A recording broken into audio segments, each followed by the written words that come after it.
तो फ्लूइड जब मोशन में होता है तो उस केस को अपन बोलते हैं फ्लूइड डायनामिक्स। और हर साल जेईई और नीट में इसमें बहुत सारे क्वेश्चंस पूछे जाते हैं जिसमें बच्चे बहुत ज्यादा ब्लंडर करते हैं। तो इन कॉन्सेप्ट्स को अगर आपने एक बार फिक्स कर दिया तो ये चैप्टर आपका एक स्ट्रॉन्ग पॉइंट बन जाएगा। और लास्ट वीडियो में हमने फ्लूइड स्टैटिक्स के सारे कॉन्सेप्ट्स को क्लियर किया, तो मैं आपसे रिक्वेस्ट करूंगा कि एक बार उस वीडियो को भी डेफिनेटली से देखिए एंड देन इस वीडियो को आप देखोगे तो चीजें आपको बेटर समझ में आएंगी। तो फ्लूइड डायनेमिक्स में हम समझ सकते हैं कि जब भी कोई फ्लूइड मोशन में होता है तो that is called fluid dynamics. And fluid का मोशन जो है with respect to container walls होना चाहिए, ये बहुत जरूरी है। तो फ्लूइड बेसिकली रिलेटिव मोशन में होता है with respect to the container walls. जैसे कि पाइप में पानी जब फ्लो करके जाता है तो उस केस में भी हम बोल सकते हैं ये फ्लूइड डायनेमिक्स का केस है। तो फ्लूइड के बेसिकली हमको तीन प्रॉपर्टीज हमेशा ध्यान रखनी है। जो भी फ्लूइड हम पढ़ते हैं वो आइडियल फ्लूइड होता है, और इस आइडियल फ्लूइड के पास तीन जो इंपॉर्टेंट प्रॉपर्टीज होती है उसमें सबसे पहली होती है नॉन विस्कस। इसका मतलब फ्लूइड जब भी फ्लो करता है तो इसकी लेयर्स के बीच में कोई फ्रिक्शन नहीं लगता। तो इसकी वजह से अपन बोल सकते हैं जो फ्लो होता है बहुत ज्यादा स्मूथ होता है एंड फ्रिक्शनलेस होता है, जिसकी वजह से एनर्जी भी लॉस नहीं होती है। तो एनर्जी भी फ्लूइड की कंजर्व्ड रहती है। फ्लूइड इनकंप्रेसिबल होता है, जिसका मतलब अगर आप उस पर प्रेशर डालोगे, बहुत ज्यादा प्रेशर डालोगे, उसको दबाने की कोशिश करोगे तो वो दबेगा नहीं, और दबेगा नहीं तो मॉलिक्यूल्स के बीच का जो गैप है वो मेंटेन रहेगा। दैट मींस उस फ्लूइड की जो डेंसिटी है वो सेम रहती है। जो फ्लूइड अपन पढ़ते हैं बोले तो आइडियल फ्लूइड ये इररोटेशनल होता है। इसको आप ऐसे समझ सकते हो, जब फ्लूइड मोशन में होता है तो इसके मॉलिक्यूल जो है अपनी एक्सिस पे घूम सकते हैं, जिसकी वजह से एनर्जी का एक पार्ट रोटेशनल मोशन में भी जा सकता है। तो वो अपन नहीं लेते हैं, दैट इज हम ये मानते हैं कि फ्लूइड इररोटेशनल है, जिसकी वजह से उसकी सारी की सारी एनर्जी जो है वो कंजर्व रहती है और ट्रांसलेटरी मोशन में ही जाती है। तो इन तीनों इंपॉर्टेंट बातों को अपन को ध्यान रखना है। These are the properties of an ideal fluid. इसके अलावा दो टर्म्स ऐसी होती हैं जिसको लेके बच्चे बहुत ज्यादा कंफ्यूज रहते हैं, तो आपको बिल्कुल कंफ्यूज नहीं होना है, बिकॉज ये दो टर्म्स हैं स्टेडी एंड यूनिफॉर्म। इनका मतलब ये समझते हैं, कभी भी स्टेडी आए आपके सामने तो आप ये समझो चीजें स्टेडी है, मतलब स्थिर है, मतलब समय के साथ चेंज नहीं हो रही है। तो जब भी कोई फ्लूइड फ्लो करता है उसकी वेलोसिटी, उसका प्रेशर, उसकी डेंसिटी अगर समय के साथ चेंज नहीं हो रही है तो उसको अपन स्टेडी फ्लो बोलते हैं। तो अगर समय के साथ चीजें स्थिर हैं दैट इज स्टेडी फ्लो। इसके अलावा अगर समय के साथ चीजें चेंज हो रही है, जैसे समय के साथ वेलोसिटी हो सकती है चेंज हो, प्रेशर चेंज हो रहा हो, या किसी तरीके से डेंसिटी अगर चेंज हो रही हो, तो उस केस में अपन अनस्टेडी फ्लोस को बोलते हैं।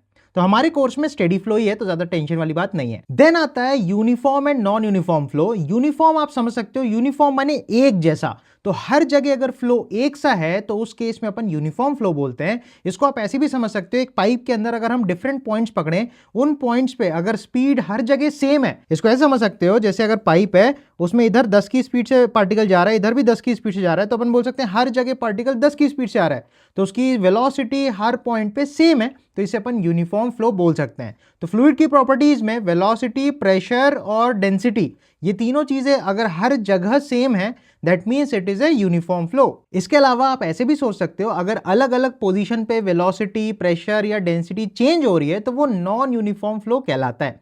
तो मोटा मोटी बात अपन को समझना है, स्टेडी माने समय के साथ चीजें चेंज नहीं हो रही है, एंड यूनिफॉर्म मतलब हर जगह वो प्रॉपर्टी सेम है। तीन इंपॉर्टेंट प्रॉपर्टीज अपन को ध्यान रखनी है, velocity, pressure and density of fluid.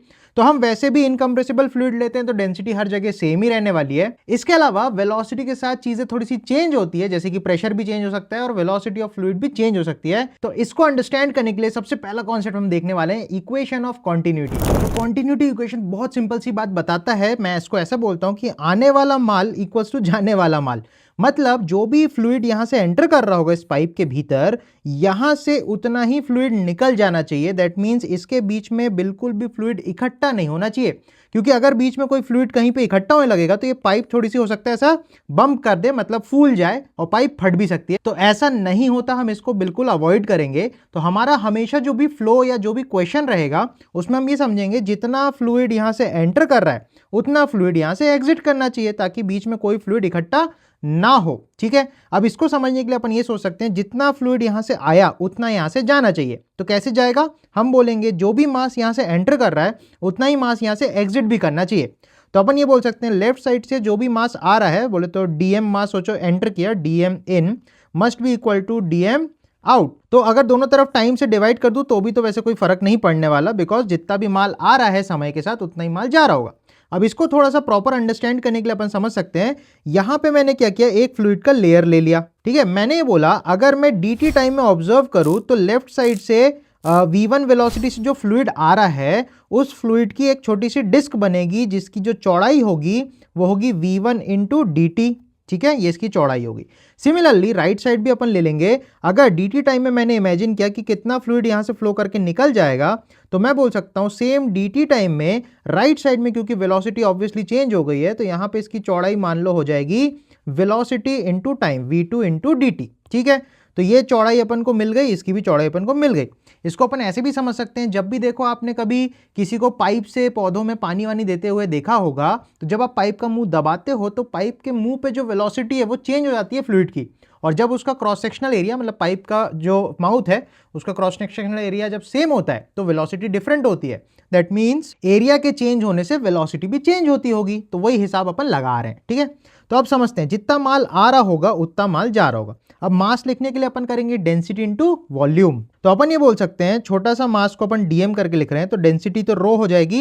And suppose अगर यहां से रो1 डेंसिटी का पानी आ रहा है, पानी या कोई फ्लूइड आ रहा है, और यहां से अगर रो2 डेंसिटी का फ्लूइड जा रहा है, वैसे तो हम नॉन कंप्रेसिबल फ्लूइड लेते हैं जिसमें रो1 और रो2 बराबर होता है, बट इन जनरल केस भी क्या होता है वो भी मैं आपको बता दे रहा हूँ। तो अगर रो1 माल आ रहा है, रो1 डेंसिटी का माल आ रहा है, तो अपन बोलेंगे डेंसिटी इंटू वॉल्यूम। वॉल्यूम क्या होगा? Area into displacement. तो एरिया हो जाएगा A1 और डिस्प्लेसमेंट होगा V1 into d T equals upon भी dt कर देते हैं, कोई दिक्कत वाली बात नहीं है। राइट साइड में अपन जब देखेंगे तो वहां रो2 डेंसिटी जा रही है और वहां का अगर वॉल्यूम निकालना है तो एरिया इंटू लेंथ करना पड़ेगा, तो उससे हमको मिलेगा A2 इंटू V2 dt, और डिवाइड कर दूं dt से तो अपना काम बन जाए, वैसे भी उससे कोई फर्क नहीं पड़ना, dt कैंसिल आउट हो जाने वाला है। तो अब हमको जो मिल रहा है, अपन को मिल रहा है रो1 A1 V1 is equal to रो2 A2 V2। ये हमको ये बता रहा है जितना मास आ रहा है उतना ही मास जा रहा होगा। तो इसी को अपन बोलते हैं equation of continuity for general flow, जहां पे डेंसिटी हो सकता है चेंज हो रहा हो, लेकिन क्योंकि हमने इनकंप्रेसिबल फ्लूइड लिया है तो रो1 और रो2 बराबर होगा, तो रो से रो कट जाएगा, तो इक्वेशन ऑफ कंटिन्यूटी सिंपली बन जाएगी A1 V1 equals A2 V2। तो इसको थोड़ा केयरफुली अपन को ध्यान रखना है। अब फटाफट से इसके कुछ एग्जांपल्स और इलस्ट्रेशंस देखते हैं जिससे अपना कॉन्फिडेंस और बूस्टअप हो जाएगा। तो इस सवाल में अपन देख सकते हैं कि भाई अपन को बोल रहा है 10 की स्पीड से 10 मीटर स्क्वायर एरिया में यहां से कुछ फ्लूइड आ रहा है, इस तरफ से जो फ्लूइड आ रहा है उसकी स्पीड 20 मीटर पर सेकेंड है और इसका area of cross section 5 metre square है, और राइट साइड में जब ये वेलोसिटी से निकल रहा है तो वेलोसिटी अपन को फाइंड आउट करनी है, और राइट साइड के पाइप का जो एरिया है क्रॉस सेक्शनल एरिया वो 20 अपन को गिवन है। तो इसको आप सिंपली ये सोच सकते हो, आने वाला fluid must be equal to जाने वाला फ्लूइड। तो यहाँ का A1 V1 प्लस यहाँ का A2 V2 must be equal to यहाँ का A3 V3। ऐसे अपन को सोचना है, हमेशा याद रखना है आने वाला फ्लूइड इक्वल्स टू जाने वाला फ्लूइड। ऐसे याद रखोगे तो ज्यादा सटीक आपको याद रहेगा। A1 V1 equals to A2 V2 अपन को ये बताता है ना, आने वाला माल इक्वल टू जाने वाला माल, ऐसा समझो। तो अब लिख सकते हैं अपन सीधा सीधा, आने वाला हो गया area into velocity 10 into 10 plus यहां से आने वाला हो गया 20 into 5 must be equal to 20 into v. सही बात। तो यहाँ पे आप चेकआउट करो, 1 0 1 0 1 0 कॉमन लेके अपन उड़ा सकते हैं, तो ये बन जाएगा 10, ये बन जाएगा 10, 10 और 10 20, 20 equals to 2 times of v, तो v यहां से सीधा सीधा 10 मीटर पर सेकेंड आ जाएगी। तो बहुत इजी तरीके से अपन ऐसे भी कर सकते हैं। चलो एक और बढ़िया शानदार क्वेश्चन देखते हैं। तो एक और बढ़िया सवाल है जिसमें अपन को बोला है कि ऊपर एक नल है, ठीक है, नल से जब पानी गिरता है तो वो 10 की स्पीड से गिर रहा है, और नल का यहाँ पे जो क्रॉस सेक्शनल एरिया है वो 10 सेंटीमीटर स्क्वायर अपन को गिवन है। ठीक है, क्वेश्चन है पूछता है 5 मीटर नीचे जब पानी चला जाता है, 5 मीटर गिरता है पानी, तो वहां पे जाके जब उसकी धार अपन देखते हैं पतली हो जाती है। तो क्वेश्चन है बोल रहा है जब ये पानी 5 मीटर नीचे पहुंचेगा तो इसका एरिया ऑफ क्रॉस सेक्शन कितना होगा एंड वेलोसिटी कितनी होगी। तो इसमें दो अननोन है और थोड़ी सी अपन को बुद्धि यहाँ पे लगानी पड़ेगी। तो आप ये समझो, कोई भी बॉडी जब गिरती है तो एक्सेलरेशन ड्यू टू ग्रेविटी की वजह से उसकी वेलोसिटी बढ़ती है, राइट। तो नीचे अगर जी लग रहा होगा तो डिस्प्लेसमेंट के साथ उसकी वेलोसिटी चाहिए। तो इनिशियल वेलोसिटी है, फाइनल वेलोसिटी चाहिए और डिस्प्लेसमेंट पता। तो डिस्प्लेसमेंट और वेलोसिटी में अगर खेलना है तो थर्ड इक्वेशन लगाना पड़ेगा, तो हो जाएगा v square is equal to u square plus 2as। सही बात। अब जब नीचे पानी फ्लो कर रहा है तो final velocity v square, initial velocity 10 का स्क्वायर प्लस 2, एक्सेलरेशन g नीचे है तो -10 और डिस्प्लेसमेंट भी नीचे 5 है तो -5। तो यहां से अपन को वी स्क्वायर मिल जाएगा, 10 का स्क्वायर 100, माइनस माइनस प्लस हो जाएगा तो 10 10 अगेन 100, तो v हो जाएगा √200। तो इसको आप लिख सकते हो 10√2। सही बात। तो वंस हमारे पास वेलोसिटी आ गई, अब हम कंटिन्यूटी इक्वेशन लगा के यहाँ का एरिया निकाल सकते हैं। तो अगर मैं यहाँ का एरिया निकालूं तो अपन बोल सकते हैं A1V1 इक्वल्स A2V2। तो ऊपर का A1V1 must be equal to नीचे का A2V2। तो ऊपर का एरिया था 10 सेंटीमीटर स्क्वायर इंटू वेलोसिटी 10 ही थी। मैं यहाँ पे यूनिट नहीं चेंज कर रहा हूँ ताकि राइट साइड में भी जब हम यहाँ का एरिया निकाले तो वो सेंटीमीटर स्क्वायर में ही आए।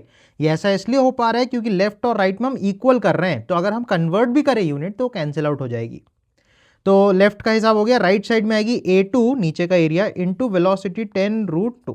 तो यहाँ पे आप देख सकते हो 10 से एक 10 कट जाएगा तो एरिया सिंपली निकल के आएगा 10/√2 सेंटीमीटर स्क्वायर, या इसको आप 5√2 सेंटीमीटर स्क्वायर भी लिख सकते हो। तो इस टाइप से भी इक्वेशन ऑफ कंटिन्यूटी का इस्तेमाल किया जा सकता है यूजिंग काइनेमेटिक्स। तो इसके और सवाल अगर आपको प्रैक्टिस करने हैं तो मैं शॉर्ट्स के फॉर्म में कुछ वीडियोस और बनाऊंगा जिसमें इक्वेशन ऑफ कंटिन्यूटी का इस्तेमाल किया जाएगा।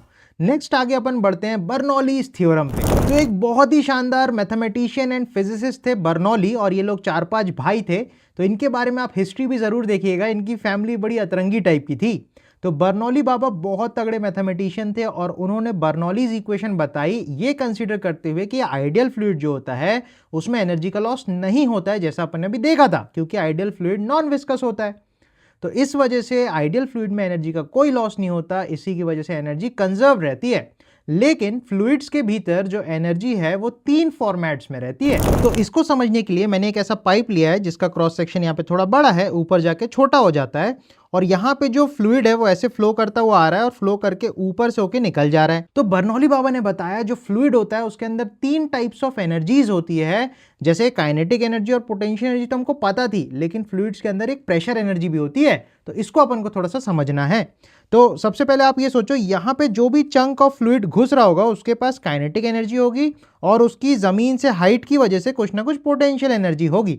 और अपन रेफरेंस अगर ले लें तो रेफरेंस पे potential energy, gravitational potential energy 0 होती है, ये भी अपने को पता है, राइट। तो इसी तरीके से इसके पास यहाँ पे potential energy as well as kinetic energy होगी।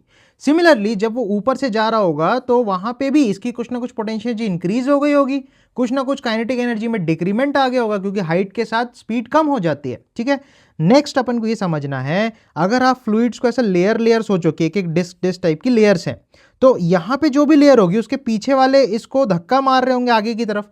ये बिल्कुल ऐसा है, अगर आप एक लाइन में लगे हो तो आपको पीछे से धक्का हमेशा फील होगा कि आपको कोई पुश कर रहा है। तो पीछे वाला फ्लूइड यहाँ से कुछ प्रेशर P1 लगाएगा जो कि इधर वाले फ्लूइड को आगे पुश करेगा, और ये प्रेशर इनटू अगर डिस्प्लेसमेंट करें तो थोड़ा सा वर्क हो जाएगा। तो यही जो वर्क है ड्यू टू प्रेशर, यही इसमें प्रेशर एनर्जी के फॉर्म में स्टोर हो जाता है। सिमिलरली जब यहां से जो लेयर निकलने की ट्राई करेगी तो उसके सामने वालों की वजह से इस पे एक पुश आएगा।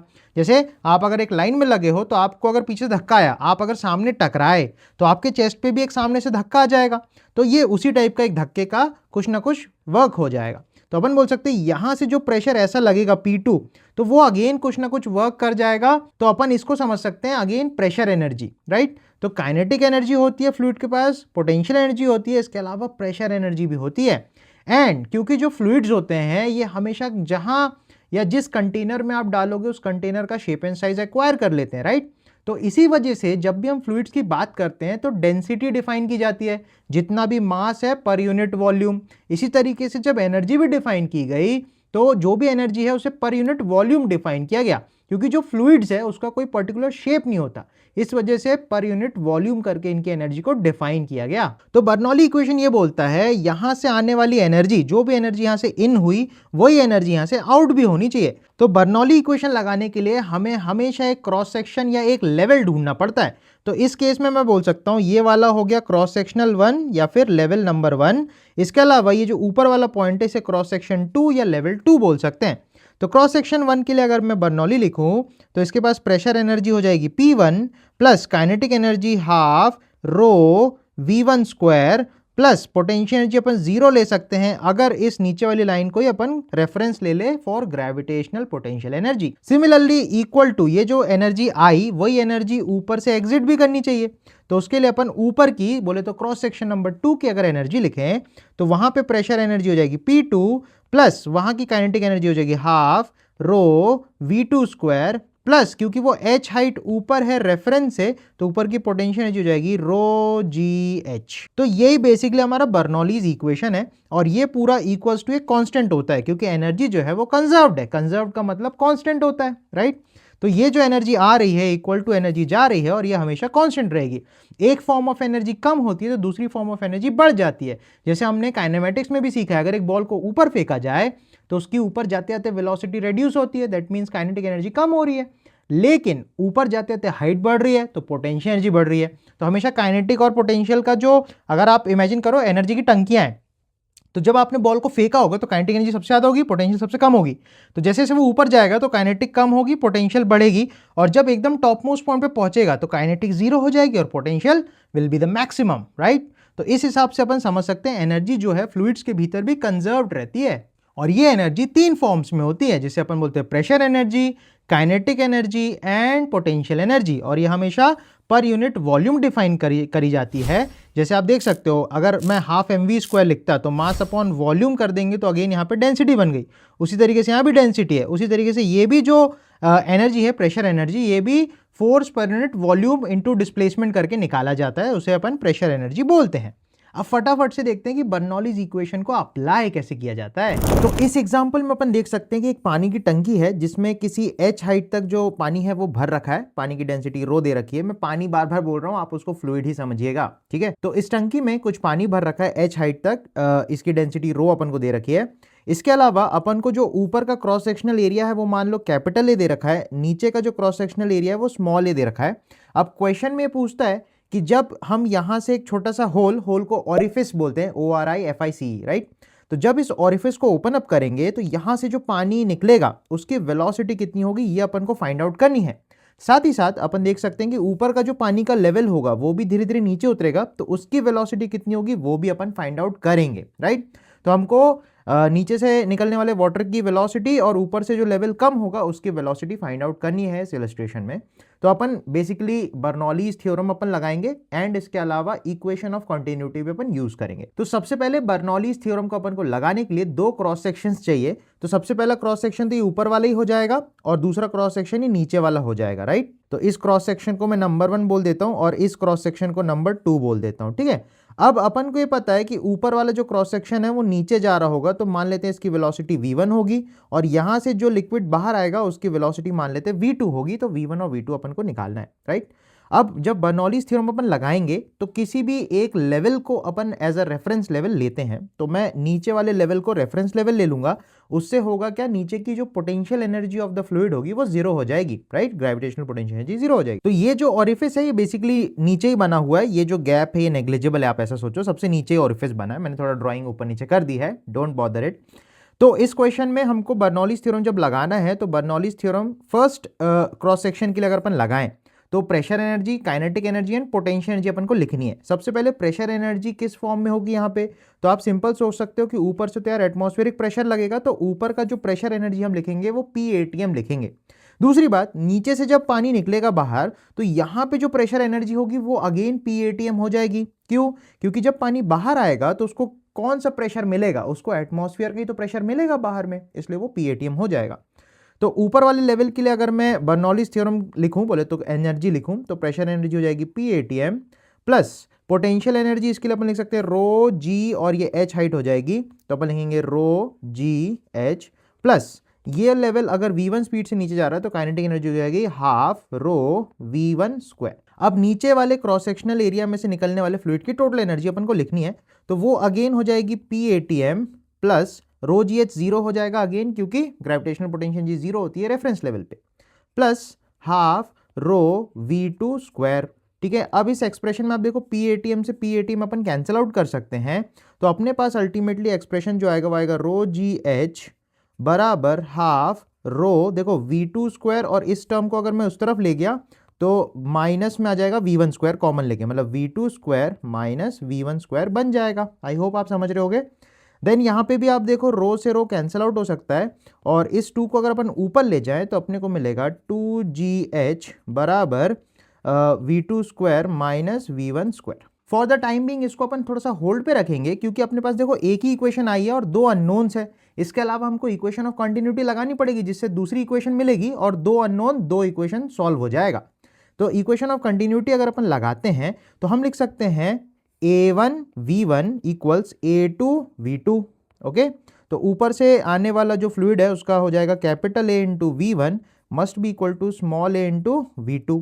अब कुल मिला के मुद्दा ये कि भाई इन दोनों को अपन को सॉल्व करना है, तो expression of V1 and V2 निकल के आ जाएगा, राइट। अब अपन सोचते हैं अगर मैं V1 की वैल्यू यहां से सब्स्टिट्यूट यहां पे कर दूं तो ये पूरे में V2 बन जाएगा, राइट। मतलब V1 को मैं V2 के टर्म्स में लिखना चाहता हूं, तो ये इक्वेशन जो है अपने लिए बन जाएगी 2GH equals V2 square minus, अब देखो V1 को आप क्या लिख सकते हो, V1 को आप लिख सकते हो AV2 divided by capital A, तो ये बन जाएगा small a into V2 divided by capital A और इसका स्क्वायर करेंगे अपन, सही है। तो अब आप ध्यान से देखोगे यहाँ पे V2 स्क्वायर और यहाँ पे भी V2 स्क्वायर मिल जाएगा, तो V2 स्क्वायर को उठा के कॉमन निकाल लो, ठीक है। तो अपने पास जो बचेगा वो बचेगा 2GH और यहाँ पे बचेगा V2 का स्क्वायर और कॉमन लेंगे ब्रैकेट में, तो बचेगा 1 minus small A square upon capital A square, ठीक है। अब वो जो 1 माइनस स्मॉल ए का square upon capital A square बचेगा उसको मैं डिवाइड में अगर फेंक दूं 2GH के नीचे, तो यहाँ पे आ जाएगा 1 minus small a by capital a का होल स्क्वायर, और यहाँ पे जो V2 का स्क्वायर था ये लेफ्ट साइड में जाके रूट बन जाएगा, सही बात। तो अपन रूट भी लगा देते हैं। सो दिस इज हाउ हमको V2 की वैल्यू मिल सकती है। सिमिलरली इस V2 की वैल्यू को अगर मैं यहां सब्स्टिट्यूट करूंगा तो यहां से मुझे V1 मिल जाएगा। तो इस तरीके से अपन V1 एंड V2 को सॉल्व कर सकते हैं। अब इसमें एक इंटरेस्टिंग बात ये आती है, जो टॉरिचेली थे जिन्होंने बैरोमीटर बनाया था, जिसे अपन ने first part of fluid mechanics में भी डिस्कस किया है, उन्होंने एक और इंटरेस्टिंग बात ये पता लगाई कि अगर यार ऊपर का क्रॉस सेक्शनल एरिया नीचे वाले एरिया से बहुत बड़ा हो, या ऐसा सोचो नीचे एक बहुत छोटा सा होल है, ठीक है, तो यहां से जो लिक्विड आएगा वो काफी तेजी से आएगा, लेकिन यहाँ का जो लेवल है बहुत धीरे धीरे नीचे आएगा। मतलब V1 V2 से काफ़ी कम होगा, बहुत छोटा होगा, V2 काफ़ी ज़्यादा होगा।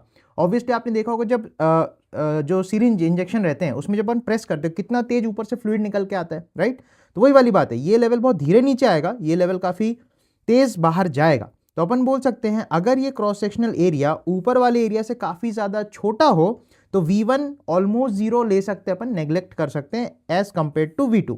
तो इसको अगर अपन सोचें कि V2 अब कैसे निकल सकता है, तो आप सिंपल सोचो, अगर छोटा a कैपिटल A से काफ़ी ज़्यादा छोटा है तो ये टर्म ऑलमोस्ट जीरो के बहुत पास जाएगी, राइट, और ऊपर से उसका स्क्वायर करोगे तो और छोटा हो जाएगा, तो अल्टीमेटली अपन इस टर्म को नेग्लेक्ट कर सकते हैं यहाँ से। तो जो V2 की वैल्यू निकल के आती है, इस V2 की वैल्यू को अपन वेलोसिटी ऑफ इफ्लक्स नाम देते हैं। बेसिकली अपन ने नहीं दिया, टॉरिचेली बाबा ने दिया था। तो मॉरल ऑफ द स्टोरी ये है कि मोस्ट ऑफ द केसेस में जो नीचे का एरिया है ये ऊपर वाले टंकी के एरिया से, क्रॉस सेक्शनल एरिया से काफ़ी ज़्यादा छोटा होता है, जिसकी वजह से ऊपर का जो लेवल है बहुत धीरे धीरे नीचे उतरता है और यहाँ से लिक्विड बहुत तेज़ी से बाहर जाता है। तो इस केस में हम V1 को नेग्लेक्ट कर सकते हैं। V1 will B approximately zero, not exactly zero, और V2 को जो है उसको अप्रॉक्सीमेटली √2GH ले सकते हैं। इसमें इंटरेस्टिंग बात ये भी आती है कि ये जो रिजल्ट है ये बिल्कुल वैसा है कि जब हम एक बॉल को h हाइट से ड्रॉप करते हैं तो h हाइट गिरने के बाद उसकी वेलोसिटी √2GH होती है। इस एक्सप्रेशन को मैंने काइनेमेटिक्स वर्क एनर्जी में बहुत शानदार तरीके से इस्तेमाल किया है, तो उसके लिए भी एक ये वाली वीडियो मेरी आप चेकआउट कर सकते हो, जिसमें बहुत अमेजिंग इलस्ट्रेशंस और क्वेश्चन सॉल्विंग टेक्निक मैंने सिखाई है। तो वेलोसिटी ऑफ इफ्लक्स को अपन को ध्यान रखना है, बहुत सारे क्वेश्चंस में इसकी जरूरत पड़ती है, और इससे रिलेटेड कुछ और इलस्ट्रेशन अपन देखते हैं। तो इसी का एक बहुत शानदार इलस्ट्रेशन ये है जिसमें हमको बोला है कि एक पानी की टंकी है, वो एक टेबल के ऊपर रखी हुई है।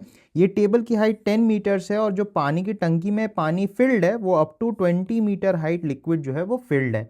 अब जैसे ही यहाँ से ओरिफिस को ओपन किया जाएगा, एकदम बॉटम पे ओरिफिस को ओपन किया जाएगा, तो जब यहाँ से लिक्विड बाहर आएगा तो वो कितनी दूर जाके गिरेगा, दैट इज हमें range of this projectile motion of the fluid calculate करना है। तो अगेन ये टॉरिचेलीज वेलोसिटी ऑफ इफ्लक्स का एक बहुत शानदार इलस्ट्रेशन है।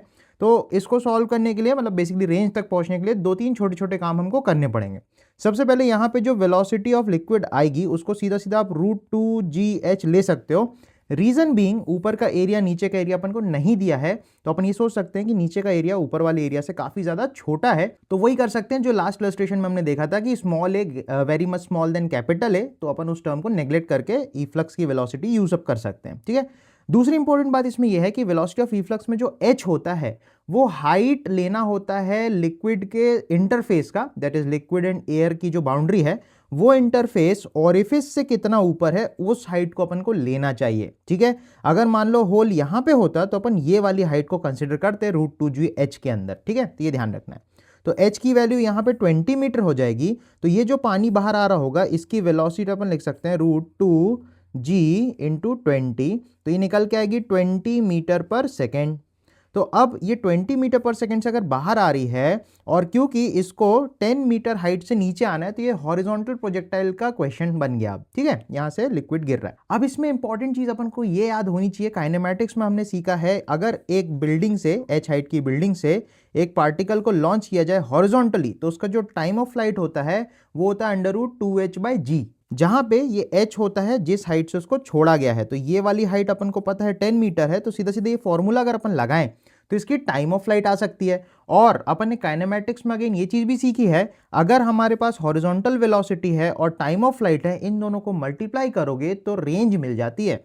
तो इसकी रेंज निकालने के लिए बेसिकली ये टाइम और ये स्पीड को मल्टीप्लाई करना पड़ेगा। तो टाइम अगर अपन निकालते हैं तो टाइम निकल के आएगी 2, हाइट है 10 मीटर अपॉन जी होगा 10, तो ये कटा तो √2 सेकेंड। तो ये लिक्विड √2 सेकेंड के लिए नीचे गिरता है, तो इसकी जो रेंज निकल के आती है फाइनली अपन सीधा से लिख सकते हैं 20 इंटू √2 दैट इज 20√2 मीटर। तो ऐसे करके अपन प्रोजेक्टाइल मान के फ्लूइड की जो रेंज है वो निकाल सकते हैं इंक्लूडिंग वेलोसिटी ऑफ इफ्लक्स। एक और बहुत शानदार इलस्ट्रेशन देखते हैं जिससे थोड़ा सा कॉन्सेप्ट और बेटर हो जाएगा। तो इस सवाल में अपन से पूछा है कि एक वाटर की टंकी है, उसमें 25 मीटर्स तक लिक्विड भरा हुआ है और 2 होल्स बनाए गए हैं जिनके बीच का गैप 10 मीटर्स है और नीचे वाला होल एकदम बॉटम पे बना है।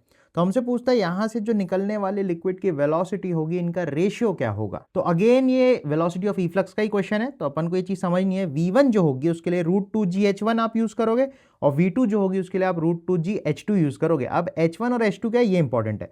h1 होगी ये वाली हाइट, ठीक है, h1 को आप देखो ले सकते हो, ये 25 है, ये 10 है, तो ये बचा कुचा कितना होगा 25 - 10 दैट इज 15 मीटर।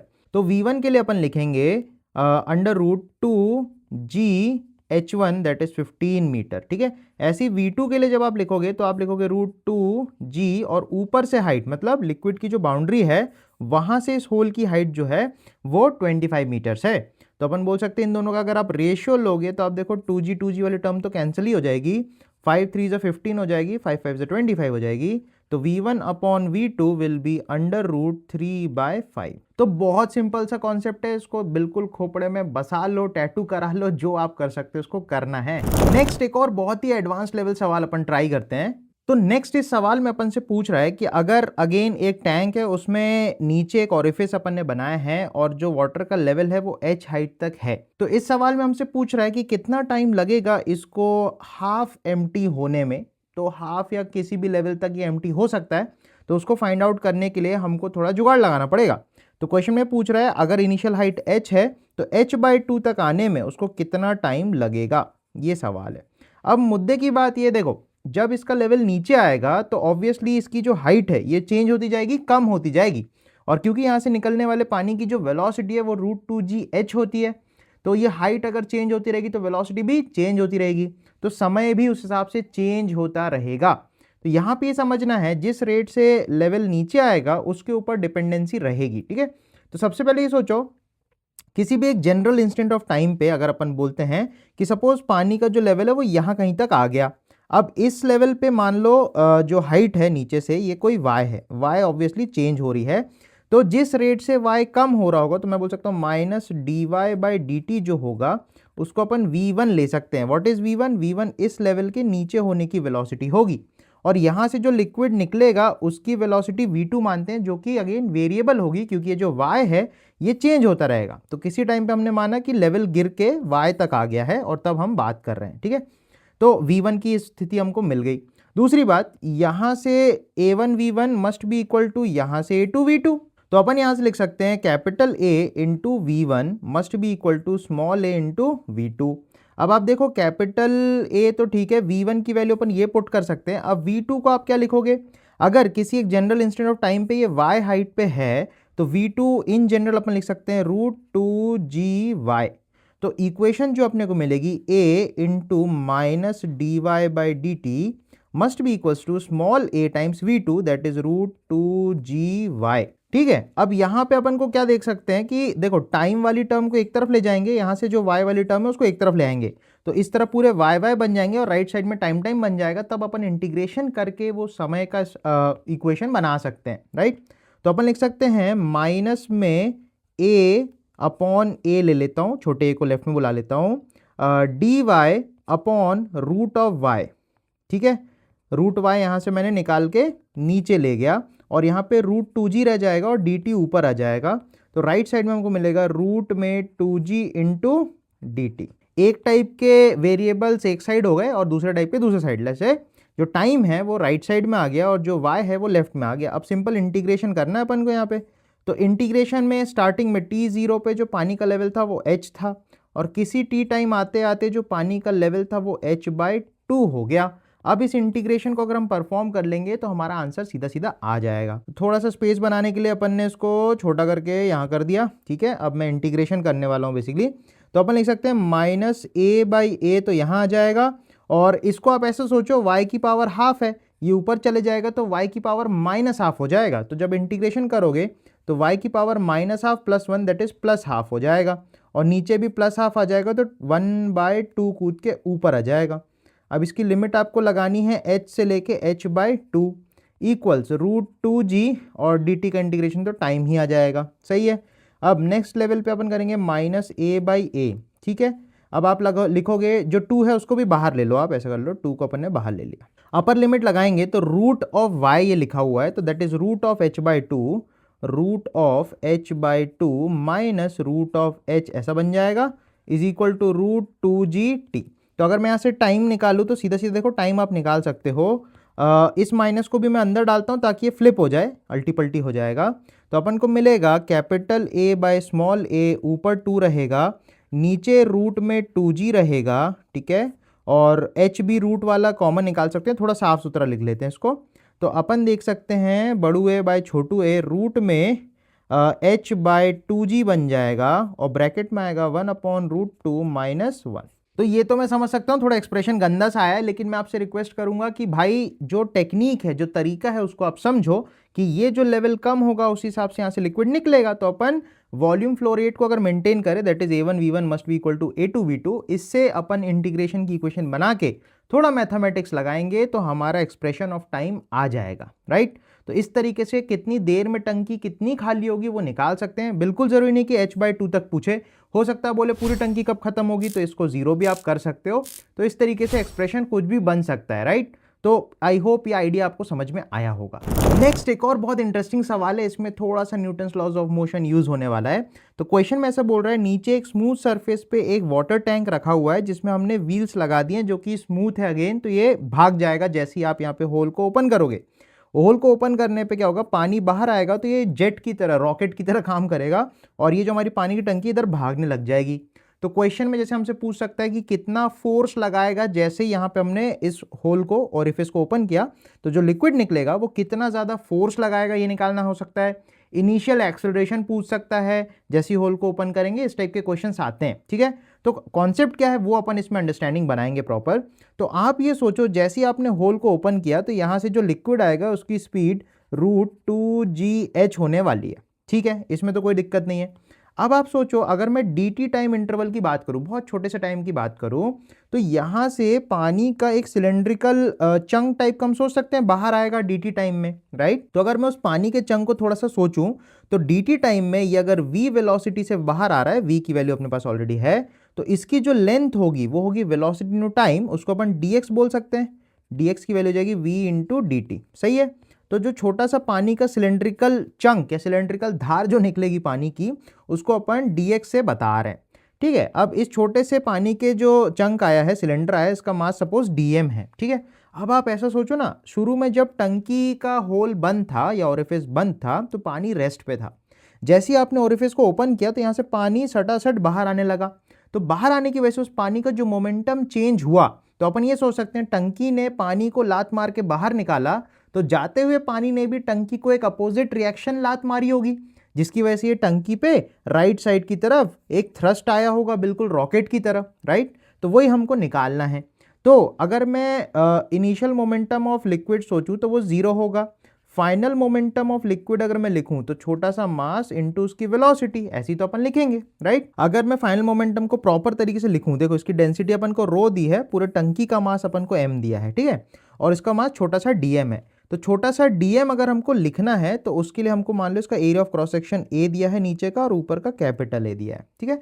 अब इस टंकी में से निकलने वाले मास, जो dm मास छोटे से dt टाइम में निकला है, उसका अपन को डीएम लिखना हम चाहते हैं in terms of density, area, velocity, इन सब के, ठीक है। तो जो ये डीएम मास है तो वो कैसे लिखोगे, मास क्या होता है, डेंसिटी इनटू वॉल्यूम। तो इसकी डेंसिटी तो चलो रो है, अब चाहिए इसका वॉल्यूम। तो वॉल्यूम के लिए हमको इस चंक का, इस सिलेंड्रिकल चंक का वॉल्यूम चाहिए होगा, राइट। तो चंक का वॉल्यूम अगर मैं लिखूं तो that will B area into length, length मतलब डीएक्स, इनटू डेंसिटी। तो डेंसिटी इनटू वॉल्यूम आप करोगे तो आपको मास मिल जाएगा। एंड नेक्स्ट इसमें वेलोसिटी ऐड करनी है, राइट। तो अगर मैं छोटा सा चेंज इन मोमेंटम लिखूं तो वो जाएगा final momentum minus initial momentum. तो फाइनल मोमेंटम ये रहा, इनिशियल मोमेंटम तो जीरो है, तो छोटा सा चेंज इन मोमेंटम हमारा बन जाएगा A d x rho v. अच्छा, डी एक्स को अगेन हम वी डी टी लिख सकते हैं ना भाई, तो हम लिख देंगे ए डी एक्स को लिख देंगे v d t into rho into v, सही बात। तो ये जो चेंज इन मोमेंटम है वो अपने को मिल गया rho area into v square into d T.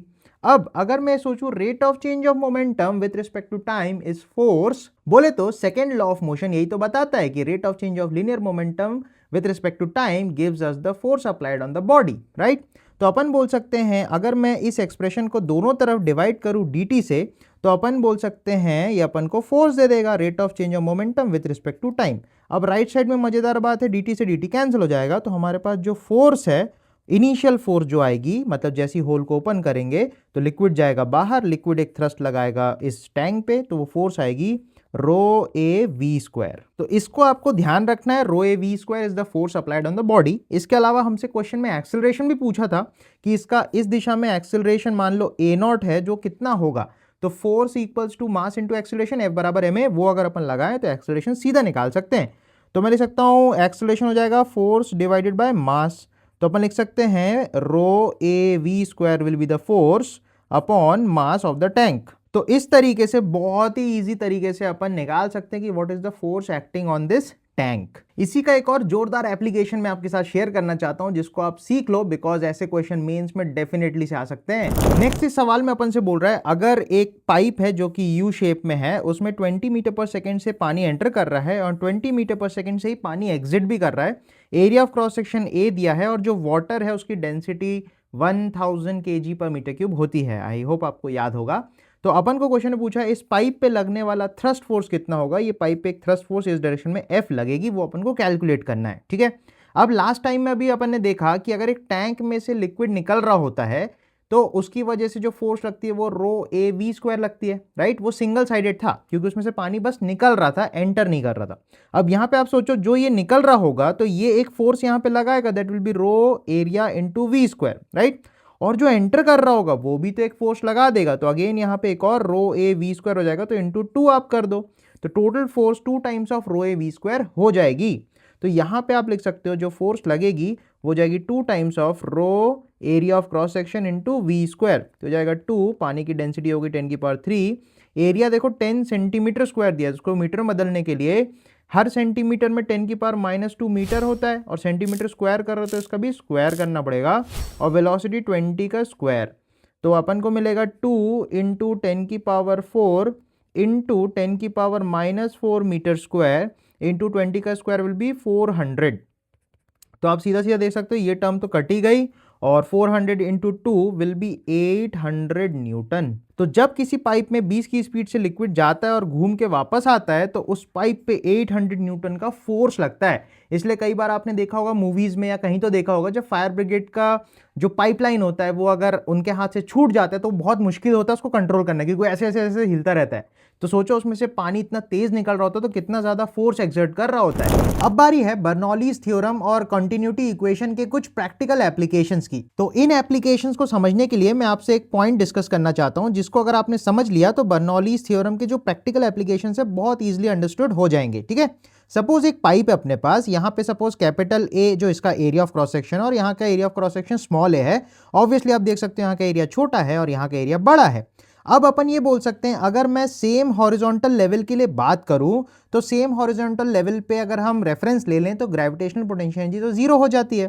तो इस हिसाब से अपन बोल सकते हैं इस पॉइंट पे जो भी फ्लूइड फ्लो कर रहा होगा मान लो उसकी स्पीड v1 होगी, और इस पॉइंट पे जो भी फ्लूइड फ्लो कर रहा होगा मान लो उसकी स्पीड v2 होगी। तो अगर अपन मान ले कि ये वाला पॉइंट नंबर 1 है और ये दूसरा वाला पॉइंट नंबर 2 है, 1 और 2 पे अगर अपन बर्नौलीज थ्योरम लगाएं तो अपन बोल सकते हैं फर्स्ट पॉइंट पे कुछ प्रेशर P1 होगा plus kinetic energy half rho V1 square हो जाएगी, प्लस पोटेंशियल तो जीरो हो जाएगी, इक्वल्स टू राइट साइड में अगर देखो तो वहां का प्रेशर सपोज कुछ P2 हो जाएगा, plus half rho V2 square हो जाएगा, और अगेन पोटेंशियल एनर्जी जीरो हो जाएगी। तो कुल मिला के यहाँ पे अपन लिख सकते हैं P1 plus half rho V1 square is equal to P2 plus half rho V2 square.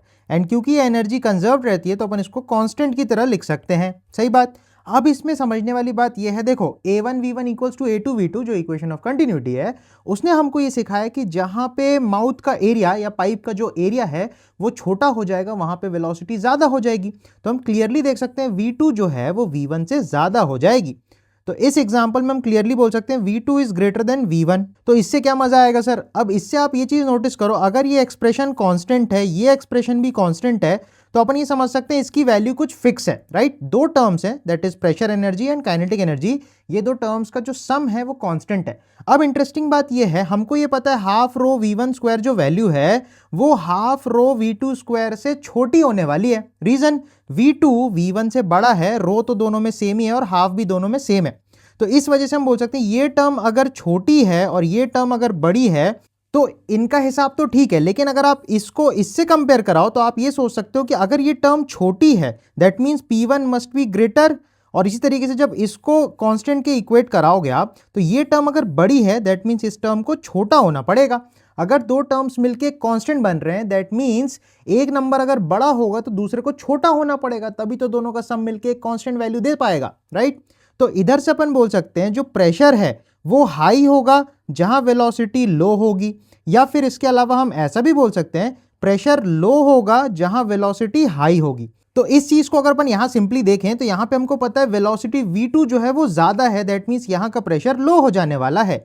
Similarly इस पॉइंट पे अगर आप देखोगे यहां की वेलोसिटी जो है ये लो है, दैट मींस यहां का प्रेशर जो है हाई है। तो इस आइडिया को अगर अपन प्रैक्टिकल यूज में लगाएं तो हम वॉल्यूम फ्लो रेट निकाल सकते हैं एक बहुत ही खास इंस्ट्रूमेंट की मदद से, और इसको बोलते हैं वेंचुरी मीटर। तो वेंचुरी मीटर में अभी ये जो कॉन्सेप्ट हमने सीखा अगर इसको लगाएं तो आप क्लियरली देख सकते हो कि जब वेंचुरी मीटर को हम प्लेस करेंगे या वेंचुरी मीटर के अंदर से लिक्विड फ्लो करके जाएगा तो यहां पे जो वेलोसिटी है V1 मैंने लिखी है, velocity V1 will be low due to which the pressure at this point will be much higher. तो इसलिए प्रेशर हाई है, इस वजह से देखो लिक्विड ऊपर तक चढ़ जाएगा, जबकि इस पॉइंट पे देखो एरिया छोटा है जिस वजह से V2 जो है वो ज्यादा हो जाएगी, और जहां वेलोसिटी ज्यादा होती है वहां पे प्रेशर कम हो जाता है, इस वजह से यहाँ पे जो लिक्विड है वो ज्यादा ऊपर तक राइज नहीं कर पा रहा है। तो इसी वजह से हमें एक लिक्विड के लेवल में एक डिफरेंस समझ में आएगा या दिखाई देगा, और इसी की मदद से अपन वेंचुरी मीटर के थ्रू वॉल्यूम फ्लो रेट निकाल सकते हैं। तो सपोज हमें V1 और V2 नहीं पता लेकिन हमको एरिया ऑफ क्रॉस सेक्शंस पता है और ये हाइट अपन को क्लियरली दिख रही है, तो थोड़ा सा मैथमेटिक्स की मदद से अपन ये पता लगा सकते हैं कि इस पाइप से कितना वॉल्यूम फ्लो रेट हो रहा है। तो इसको समझने के लिए आप ऐसा समझो कि अगर अपन दो पॉइंट्स ले लें, सपोज ये वाला पॉइंट नंबर 1 है और ये वाला पॉइंट नंबर 2 है, तो पॉइंट नंबर 1 पे और पॉइंट नंबर 2 पे अपन अगर बर्नौली लगाएं तो अगेन आप देख सकते हो मैंने सेम हॉरिजॉन्टल लेवल पे ऑलमोस्ट लिया है, तो ग्रेविटेशनल पोटेंशियल हो जाएगी 0। तो अपन लिख सकते हैं pressure at point 1 plus half rho V1 square equals pressure at point 2 plus half rho V2 square. ठीक है, अब अपन को क्लियरली दिख रहा है 1 पॉइंट पे प्रेशर ज्यादा है क्योंकि उसकी हाइट भी ज्यादा है। तो अगर मैं P2 को यहाँ कूदाऊं और इस टर्म को राइट में ले जाऊं तो अपन को ये चीज यहां से मिल जाएगी P1 minus P2 that is delta P equals half rho V2 square minus V1 square. अब इसके अंदर जो डेल्टा P है, डेल्टा P क्या है भाई? डेल्टा P जो है वो हमें बता रहा है 1 और 2 के बीच में कितना प्रेशर डिफरेंस है। तो पॉइंट 1 के लिए अगर आप प्रेशर निकालना चाहते हो तो बेसिकली आपको यहां से PATM प्लस रो जी यहां तक आना पड़ेगा जो भी हाइट है। तो सपोज मैंने यहां की जो हाइट है, ये वाली जो हाइट है, इसको थोड़ी देर के लिए मैंने बोल दिया H1। उसी तरीके से मैंने इसी लेवल के लिए वापस से एक हाइट H2 यहां पे डिफाइन कर दी, suppose this height is H2, और हमको क्लियरली दिख रहा है H1 minus H2 will be H अपन को मालूम था इनिशियली से। ठीक है, अब अगर मैं डेल्टा P लिखना चाहता हूं तो क्लियरली आप देख सकते हो डेल्टा P लिखने के लिए बेसिकली P1 माइनस P2 लिखना पड़ेगा। तो P1 माइनस P2 अपन लिख सकते हैं।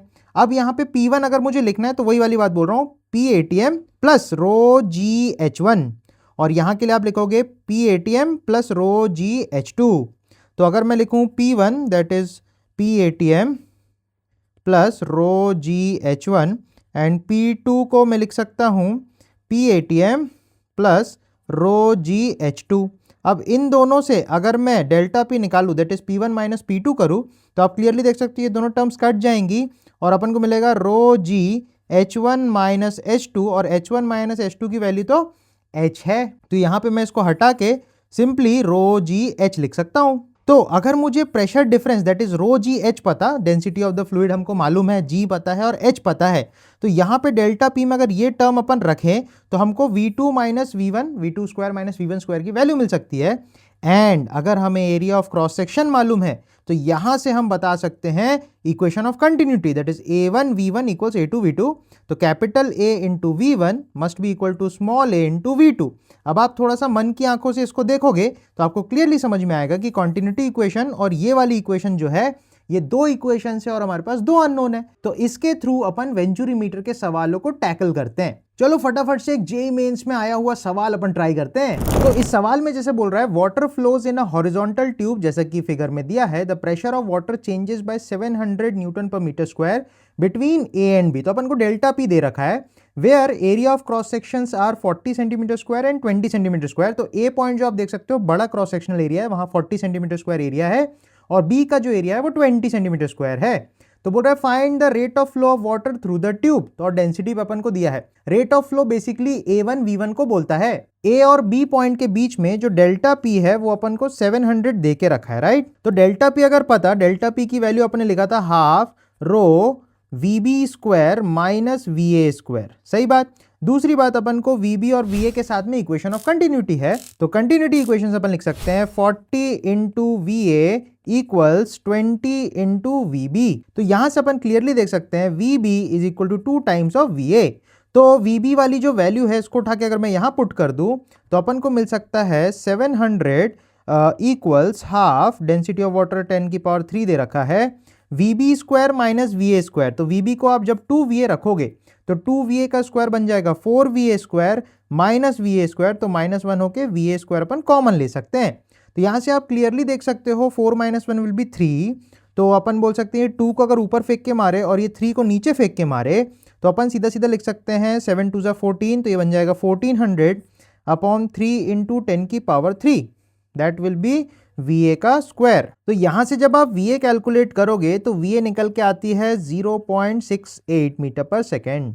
अब जब upon volume flow rate calculate करेंगे तो इनटू एरिया है 40 सेंटीमीटर स्क्वायर, उसको सेंटीमीटर में ही रख लो, और ये बन जाएगा ऑलमोस्ट 68 सेंटीमीटर पर सेकेंड। तो इसको जब आप कैलकुलेट करोगे तो आपको 2720 सेंटीमीटर क्यूब पर सेकेंड की वैल्यू क्लियरली मिल जाएगी। तो ऐसे वेंचुरी मीटर का क्वेश्चन आ सकता है। देन इसके बाद इस क्वेश्चन को भी आप अगर अच्छे से देखोगे तो ए और सी का जो क्रॉस सेक्शन है वो सेम है, बी का क्रॉस सेक्शन छोटा है। अपन को पता है जहां पे क्रॉस सेक्शनल एरिया छोटा होता है वहां वेलोसिटी ज्यादा होती है, और जहां वेलोसिटी ज्यादा होती है वहां पे प्रेशर कम होता है, एंड जहां पे वेलोसिटी कम होती है वहां पे प्रेशर ज्यादा होता है। तो अपन बोल सकते हैं ए और सी का क्योंकि एरिया सेम है तो वेलोसिटी सेम होगी, और वहां का प्रेशर ज्यादा होगा बिकॉज वहां पे velocity of flow will be lesser, right. उसी तरीके से बी पॉइंट पे आप अगर देखोगे तो वहां पे अपन क्लियरली देख सकते हैं कि यहां पे स्पीड ज्यादा होगी फ्लो की, जिसकी वजह से यहां प्रेशर कम होगा, और प्रेशर कम होगा तो राइज ऑफ फ्लूइड भी कम होगा। तो इस तरीके से ऐसे क्वेश्चंस को अपन बहुत आसानी से हैंडल कर सकते हैं। छोटा सा कॉन्सेप्ट है, इसको आप ध्यान रखिएगा। नेक्स्ट एक और बहुत इंटरेस्टिंग सा इंस्ट्रूमेंट है, इसको बोलते हैं पिटॉट ट्यूब, और इसकी मदद से हम स्पीड ऑफ फ्लो निकाल सकते हैं। तो यहां पे क्या होता है, मान लो अपन ने एक ऐसी पिटॉट ट्यूब होती है, इसको अपन अगर पानी में डिप करेंगे तो पानी में जैसे डिप करते हैं तो यहां पे पानी फ्लो हो रहा है, राइट। तो ये पानी फ्लो जो हो रहा है ये इसके अंदर जाके रुक जाता है, तो कुछ हाइट तक यहाँ पे लिक्विड जो है वो राइज कर जाता है। तो सपोज हमने बोला कि फ्लूइड के लेवल से जो लिक्विड फ्लो हो रहा है उसके लेवल से h हाइट तक की ऊपर राइज कर रहा है, ठीक है। तो हम जानना चाहते हैं यहाँ पे जो फ्लूइड है किस स्पीड से फ्लो कर रहा है, तो हम v जानना चाहते हैं। तो सपोज यहाँ पे वेलोसिटी अपन ने v मान ली। अब एक चीज आप नोटिस करो, अगर मैं सेम हॉरिजॉन्टल लेवल पे बात करूं तो ये जो पॉइंट मैंने माना इसको a बोल देते हैं, और ये जो एक पॉइंट है इसको मान लो b बोल देते हैं। तो a और b पॉइंट पे अगर अपन बर्नौलीज इक्वेशन लगाए तो वहां से देखते हैं क्या इंटरेस्टिंग मिलेगा। तो अगर मैं बोलूं a पॉइंट जो है वो सरफेस से सपोज y1 दूरी पे है, और b पॉइंट जो है वो सरफेस से y2 दूरी पे है, तो अपन बोल सकते हैं y2 minus y1 will be h only, सही बात। देन अब a और b पे बर्नौली अगर मैं लगाऊं तो a के लिए लिख सकता हूं pressure at a plus half row VA square plus potential को 0 ले लेते हैं क्योंकि सेम रेफरेंस पे पोटेंशियल 0 ले सकते हैं, equals to pressure at B plus half rho, B point पे जो लिक्विड होगा वो तो रुक चुका होगा तो उसकी वेलोसिटी 0 हो जाएगी और पोटेंशियल तो 0 ही है। तो अगर मैं पीए को राइट साइड में ले जाऊं तो अपन लिख सकते हैं PB minus PA equals half rho VA square. तो पीबी माइनस पीए जो है वो डेल्टा पी का काम करेगा। तो बी पॉइंट का अगर मुझे प्रेशर लिखना है तो अगेन वही करेंगे, p ATM plus rho g h. तो अब लिखेंगे p ATM plus rho g y two, ये हो गया बी का प्रेशर, माइनस ए का प्रेशर लिखूंगा P ATM plus rho g y one. ठीक है, तो ए का लिखने के लिए फिर से वही किया हमने, P ATM plus rho g y one. अब देखो पी एटीएम से पी एटीएम कैंसिल हो जाएगा तो अपने पास डेल्टा पी की वैल्यू आएगी rho g y two minus y one को अपन सीधा सीधा एच लिख सकते हैं और ये बन जाएगी half rho V A square. अब यहाँ पे अगेन आप देखो रो से रो तो उड़ा ही सकते हो, टू को फेंक के मार दो ऊपर, तो वी की जो वैल्यू है वो आ जाती है √2GH। तो इस तरीके से अगर सिर्फ हम ये देख ले कितना लेवल राइज किया है उस पीटॉट ट्यूब के भीतर, तो अपन ये बता सकते हैं कि जो स्ट्रीम है, जो यहाँ धारा बह रही है, उसमें फ्लूइड की फ्लो वेलोसिटी कितनी है। तो इतना प्रैक्टिकल एग्जांपल है पीटॉट ट्यूब, इससे अपन बहुत सारी जगहों पे फ्लो की स्पीड माप सकते हैं। नेक्स्ट आपको मैं एक होमवर्क के फॉर्म में एक क्वेश्चन दे रहा हूं, इस क्वेश्चन को एक बार आप ट्राई करो और मुझे कमेंट्स में बताओ कि यार इसका करेक्ट आंसर क्या होना चाहिए, और इसका एक्सप्लेनेशन मैं पिन कमेंट में आपके लिए छोड़ दूंगा। नेक्स्ट कुछ और एप्लीकेशंस है बर्नौलीज थ्योरम के, जिसको बहुत ज्यादा प्रैक्टिकली अपन एवरीडे लाइफ में देख सकते हैं। तो एक एक करके मैं सबके बारे में थोड़ा डिस्कस करता हूं। तो एक बहुत प्रैक्टिकल एग्जांपल, ये स्प्रे है, भोबू टाइप का स्प्रे है। तो इस पार्ट को अगर अपन प्रेस करें, ये रबर का होता है बेसिकली, आजकल तो और भी मैकेनिज्म्स हैं इसको ऐसे प्रेशराइज करने के लिए। तो बेसिक फंडा ये है, जब हम इसको प्रेस करते हैं तो होता क्या, इसके अंदर जो भी हवा है वो काफी तेजी से यहाँ फ्लो करके बाहर निकलना चाहती है। तो इस वजह से क्या होता है, यहाँ पे अगर स्पीड ऑफ फ्लो ज्यादा है, वेलोसिटी हाई है, तो यहाँ पे प्रेशर लो हो जाता है। तो इस जगह पे एक लो प्रेशर जोन क्रिएट होता है। और क्या होता है, नीचे एक डब्बे में आप देखे होंगे स्प्रे वगैरह के में लिक्विड जो होता है वो हमेशा नीचे होता है एक डब्बे में, और छोटा सा एक होल होता है यहाँ पे। तो छोटा सा होल इसलिए रखते हैं ताकि एयर अंदर जाए और इस पूरे लिक्विड की सरफेस पे एक एटमॉस्फेरिक प्रेशर डेवलप हो। अब आप समझो, इधर पे लो प्रेशर जोन क्रिएट है और यहाँ पे एटमॉस्फेरिक प्रेशर है जो कि इस लो प्रेशर जोन से ज्यादा प्रेशर है। तो एटमॉस्फेयर क्या करेगा, इसको प्रेस करेगा, जिसकी वजह से ये फ्लूइड ऐसे ऊपर चढ़ेगा और यहाँ बहती हुई हवा के साथ निकल जाएगा, और यहाँ पे जो लिक्विड है वो स्प्रे के फॉर्म में स्प्रे अप हो जाएगा। तो इसको अपन एटोमाइजर भी बोलते हैं, और ये काफ़ी सारी प्रैक्टिकल जगहों पे यूज़ होता है, जैसे इंसेक्ट वगैरह मारने में ऐसा अपन स्प्रे करते हैं। इसके अलावा अपन जब हेयर कट वगैरह कराने जाते हैं वहाँ पे भी बार्बर जो है अपने बालों में पानी ऐसी स्प्रे एक्शन से डालता है, तो उन सब में बर्नौली लग रहा होता है। नेक्स्ट है एरोफॉइल डिजाइन, या फिर अपन बोल सकते हैं जो भी प्लेन वगैरह के विंग्स होते हैं उनके जो क्रॉस सेक्शन होते हैं वो इस टाइप के होते हैं। अब इसके अंदर अपन बहुत क्लियरली देख सकते हैं कि जब हवा इसमें से आती है और टकराती है विंग्स पे, तो ऊपर से जब हवा गुजरती है तो वो काफी तेजी से फ्लो करके निकल जाती है और हवा के रास्ते में कोई रुकावट नहीं आती। तो इससे अपन देख सकते हैं ऊपर जो स्पीड है वो काफी हाई है, जिसकी वजह से ऊपर पे लगने वाला जो एटमॉस्फेरिक प्रेशर है वो थोड़ा सा कम हो जाता है। तो ऑलमोस्ट सेम लेवल के लिए हम बात कर रहे हैं, मतलब बहुत ज्यादा ऊपर या बहुत ज्यादा नीचे नहीं है। वही बर्नौली वाला फंडा है, सेम हॉरिजॉन्टल लेवल के लिए हम बात कर रहे हैं ताकि ग्रेविटेशनल पोटेंशियल एनर्जी 0 हो जाए। तो थोड़ा सा अगर ऊपर हम देख पा रहे हैं वेलोसिटी ऑफ फ्लो काफी हाई है, जिसके वजह से प्रेशर काफी लो हो गया। लेकिन नीचे जो हवा है वो क्योंकि यहां से टकरा के थोड़ी सी ऐसी टेढ़ी मेढ़ी हो जाती है, तो यहाँ पे जो है हवा की स्पीड काफी कम हो जाती है, तो यहाँ पे वेलोसिटी लो हो गई। और अगर यहाँ वेलोसिटी लो हो गई तो यहाँ का प्रेशर हाई हो जाता है।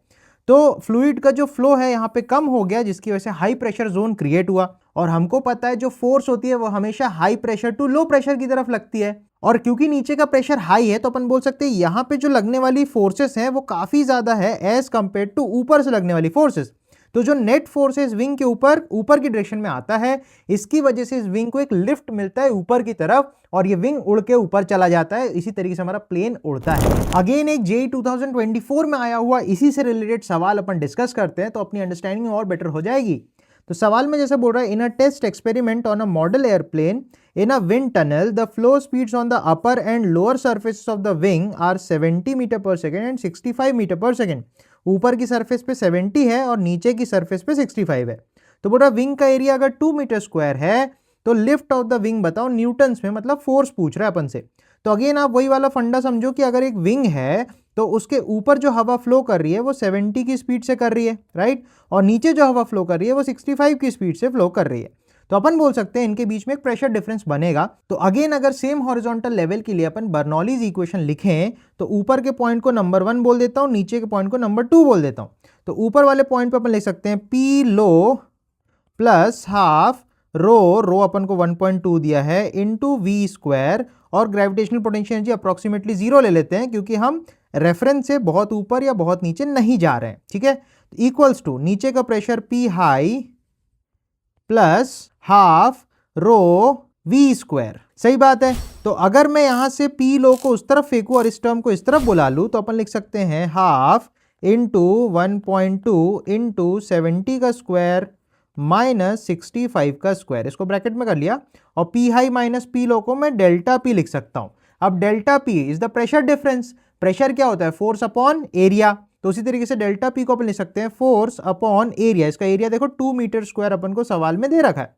तो अब ये 2 को अगर अपन लेफ्ट साइड में फेंक देंगे तो अपने को फोर्स मिल जाएगी क्लियरली। तो अगर मैं फोर्स लिखने वाला हूं तो ये हो जाएगा, ये वाले 2 से ये वाला 2 कैंसिल आउट हो जाएगा, तो अपन लिख देंगे 1.2 इंटू 70 का स्क्वायर माइनस 65 का स्क्वायर।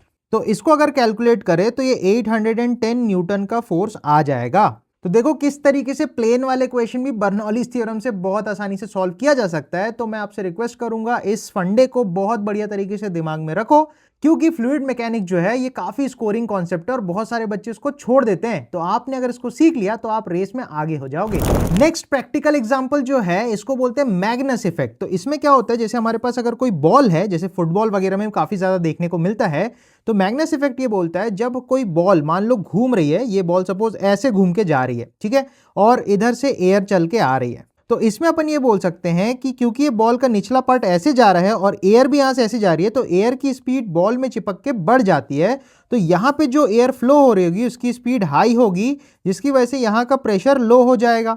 उसी तरीके से आप ऊपर के बारे में सोचो, यहां वाली सरफेस जो है ये राइट साइड को जा रही होगी, पर एयर जो है वो लेफ्ट में जा रही होगी, तो एयर को थोड़ा सा रेसिस्टेंस मिलेगा, जिस वजह से यहां पे जो एयर फ्लो होगी उसकी स्पीड थोड़ी सी कम हो जाएगी, जिसकी वजह से यहां पे प्रेशर बढ़ जाएगा। और हमको पता है फोर्स हमेशा हाई प्रेशर से लो प्रेशर लगता है, तो इस बॉल पे एक ऊपर से नीचे की तरफ फोर्स लग जाएगा, जिसकी वजह से ये बॉल जहां टप्पा खानी चाहिए थी उसके पहले ही टप्पा खा जाएगी, क्योंकि एक एक्सटर्नल फोर्स ये वाली लग गई। और इसी इफेक्ट को मैग्नस इफेक्ट बोलते हैं। That is due to the rotation of any ball और बॉडी, जिसकी वजह से बॉडी पे एक तरफ वेलोसिटी ऑफ एयर स्लो हो जाती है और एक तरफ हाई हो जाती है, जिससे प्रेशर डिफरेंस क्रिएट होता है और बॉल जो है कर्व्ड रास्ते में भी जा सकती है, जैसे इस एग्जांपल में भी आप देख सकते हो।